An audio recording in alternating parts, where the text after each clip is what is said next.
Mes bouquins, en fait, le premier, mais c'est ma thèse, mon PhD en droit des affaires. J'ai abordé le sujet sur 2 angles.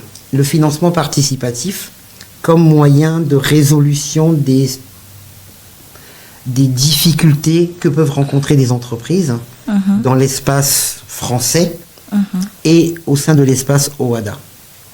Au-delà de faire du droit comparé, mon état d'esprit, c'est de me dire une société qui ne peut plus prendre de crédit parce qu'elle a atteint les 35% du taux d'endettement, parce qu'elle a beaucoup de dettes, parce qu'elle a beaucoup de difficultés, elle va aller en banque avec ces difficultés-là, aucune banque ne va l'accompagner. Je me suis demandé, à la lumière des tontines qui sont faites en Afrique, comment on pourrait mettre en place des mécanismes pour pouvoir éviter que cette société se retrouve en procédure collective. Et s'agissant des procédures collectives, avant d'arriver à tout ce qu'on sait, notamment la liquidation ou le redressement, il y a en amont des processus qui peuvent être mis en entreprise qu'on appelle le mandat ad hoc ou le plan de sauvegarde. D'accord. Et donc, dans ces 2 démarches-là, il s'agit en fait de réduire au maximum les charges de l'entreprise pour permettre à celle-ci d'être viable.